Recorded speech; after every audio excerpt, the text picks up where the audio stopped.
Ang isa pa po na humawak ng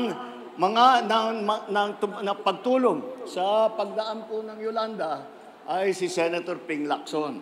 Dahil siya ang dinagay na namuno ng Yolanda Rehabilitation Commission.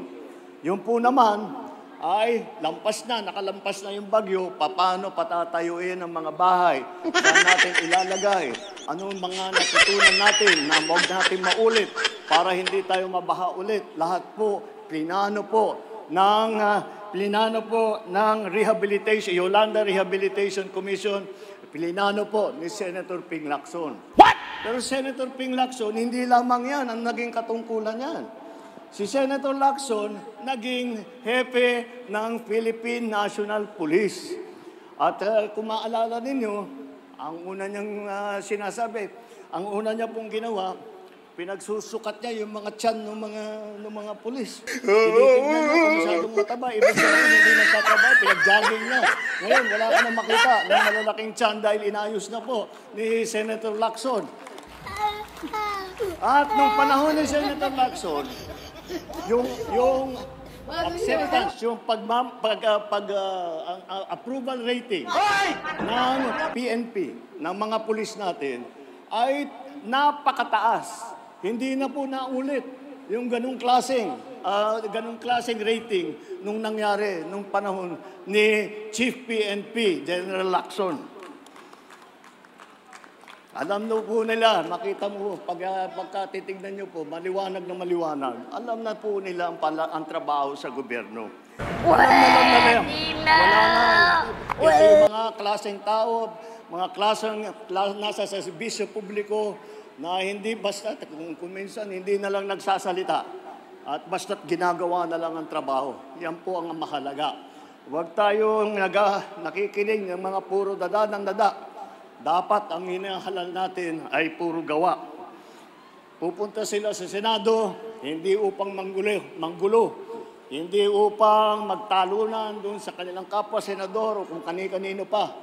Sila ay nandyan sa Senado upang magkaisa at ipagbuo ang magagandang batas na kinakailangan ng taong bayan.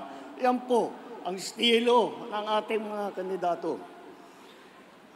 At tignan naman po natin local government. Gago! Na kahit nang nasa Senado, kailangan po maintindihan ang lagay ng ating mga local government units.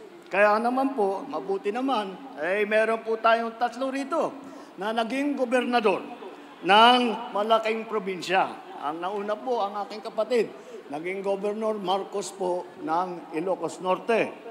Si paring Lito Lapid naman, naging governor naman ng Pampanga. Na ngayon, kung makita po ninyo, ang ganda-ganda na po ng Pampanga at talagang bumubulusok ang mga negosyo doon at gumaganda ang trabaho para sa mga tao.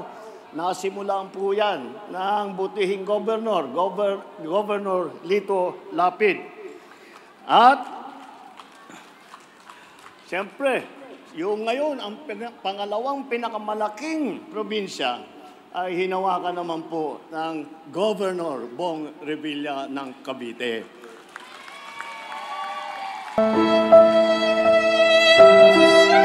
Siya po ay nakita po kung nakakapiyak naman ako na marami sa inyo, nakakabisita din sa kanila sa Cavite.